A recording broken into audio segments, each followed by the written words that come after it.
안녕하십니까. 공인중개사 30회 기출문제 민법 54번부터 해설합니다. 54번은 점유자와 회복자입니다. 여기서 점유자는 그 점유를 정당하게 하는 본권이 없는 점유자입니다. 예컨대 월세 주택을 사는 임차권자는 임차권이라는 본권에 기하여 주택에 대한 점유권을 가지고 있습니다. 즉 본권인 임차권에 기한 점유권자입니다. 본권을 가진 점유권자는 그 본권과 관련하여 소유자와 비용 상환이나 손해배상, 과실취득 등의 문제를 해결하고 있습니다. 반면에 54번 문제는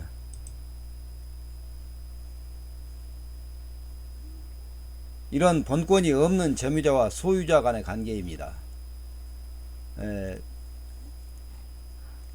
민법 물권법에 그 점유의 장이 있는데 점유의 장이 이런 본권이 없는 점유자와 소유자 간의 관계입니다. 예컨대 매매계약을 하고 매수인이 목적물을 점유하고 있는데 그 매매계약이 해제된다면 매수인은 그 목적물을 매도인에게 반환해야 합니다. 매매계약이 해제 후에 매수인은 본권이 없이 점유하고 있으니 바로 54번 점유자와 회복자와 같은 관계의 예가 됩니다. 이런 관계를 민법 201조, 202조, 203조가 규정하고 있습니다.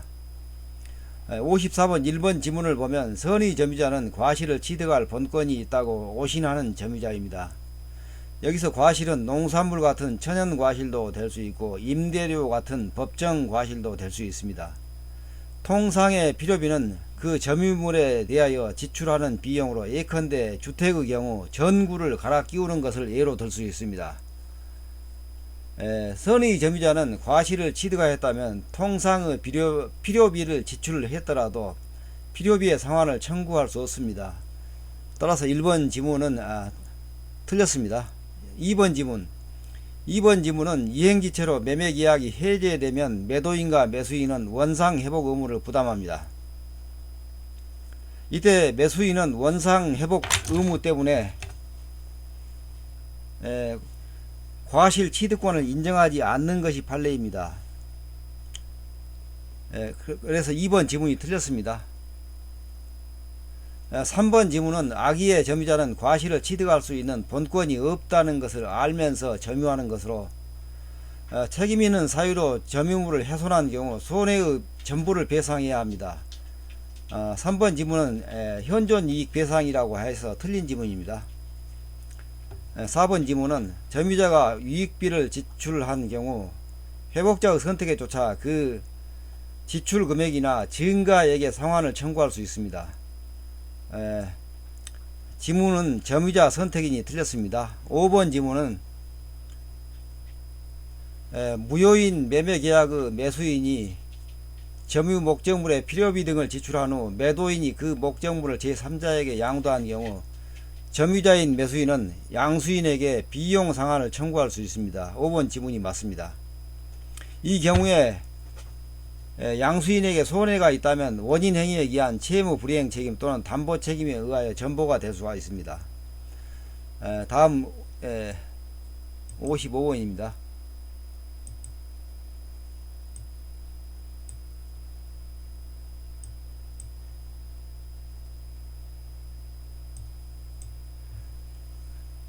55번은 등기와 점유의 추정력입니다. 등기에도 추정력이 있고 점유에도 추정력이 있습니다. 이 점유권에 관한 추정력을 봅니다. 제198조 점유 계속의 추정. 전후 양시에 점유한 사실이 있는 때에는 그 점유는 계속한 것으로 추정한다. 제197조 조문 순서가 바뀌었습니다. 점유의 태양 1항 점유자는 소유의 의사로 선의 평온 및 공연하게 점유한 것으로 추정한다.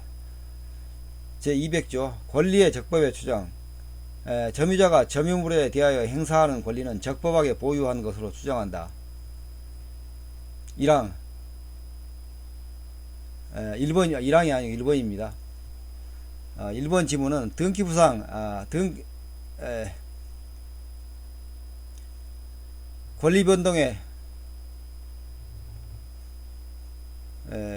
당사자 사이에서는 등기의 추정력을 원용할 수 없다. 이거 틀린 지문입니다. 등기부상 권리변동 후 당사자 사이에서는 등기의 추정력을 원용할 수 있습니다. 소유권 이전 등기 명의자는 그 전에 소유자에 대하여도 적법한 등기 원인에 의하여 소유권을 취득하는 것으로 추정하는 것이 판례입니다. 따라서 1번은 추정력을 원용할 수 없다는 것이 틀린 지문입니다. 2번 지문입니다. 전후 양시에 점유한 사실이 있는 때에는 그 점유는 계속한 것으로 추정한다. 맞는 지문입니다. 3번 지문. 원인 없이 부적법하게 등기가 말소된 경우 권리 소멸의 추정력은 인정되지 않는다. 맞습니다. 4번 지문.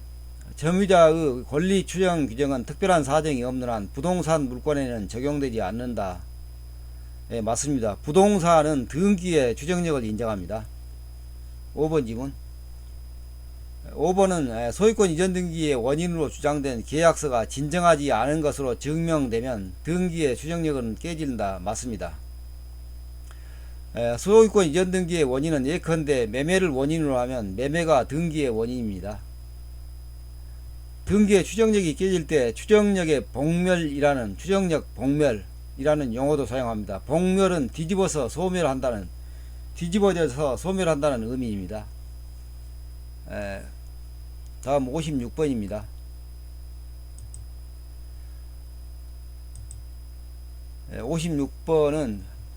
56번에서 나대지는 건물이 없는 맨땅입니다. 56번 지문은 가불병은 각 3분의 1 지분으로 나대지인 X 토지를 공유하고 있다. 틀린 것은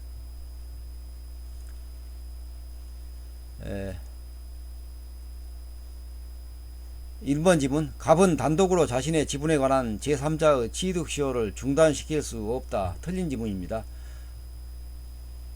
공유토지가 제3자의 취득 시효의 공유토지가 제3자의 취득 시효가 진행 중이면 공유자 단독으로 취득 시효를 중단시킬 수가 있습니다. 제265조 공유물의 관리 보존. 공유물의 관리에 관한 사항은 공유자 지분의 과반수로서 결정한다. 그러나 보존 행위는 각자가 할 수 있다. 취득 시효 중단은 보존 행위입니다. 다음 2번 지문. 갑과 을이 X 토지에 건물을 신축하기로 한 것은 관리 방법으로 부적법하다. 맞습니다. 관리란 토지의 형질을 변경하지 않고 관리하는 것이라 건물 신축은 관리가 아니고 변경으로 볼 수가 있습니다. 제264조 공유물의 처분 변경. 공유자는 다른 공유자의 동의 없이 공유물을 처분하거나 변경하지 못한다.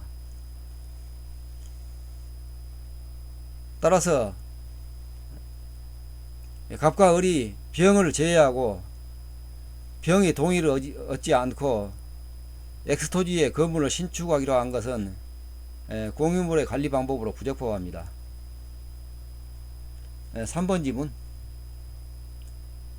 3번은 갑이 공유 지분을 포기한 경우 등기를 하여야 포기에 따른 물권 변동의 효력이 발생한다. 맞습니다.